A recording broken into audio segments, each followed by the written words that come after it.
আমাকে ক্ষমা করে দাও বোন, আমার ভুল হয়ে গেছে। আমি আমার মায়ের কথা শুনে তোমার ঘরে ওই লোকটাকে পাঠিয়েছিল। আমাকে ক্ষমা করে দাও।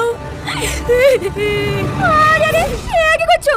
ওটা ভাবি, তাহলে তুমি বাড়ি চলো।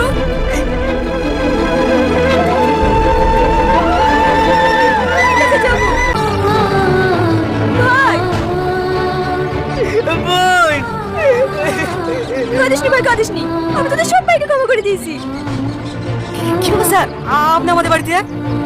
স্যার মানে? ইনি তো আমাদের কোম্পানির বস। বসেন স্যার, বসেন।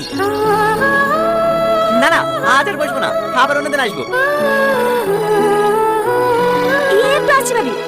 আবার কোথায় যাচ্ছি? চলো ঘরে চলো, আপনি আসছি। আমার ভাইকে তাহলে তুমি চাকরি দিয়েছো? হ্যাঁ, শুধু তোমাকে পাওয়ার আশা। টনি!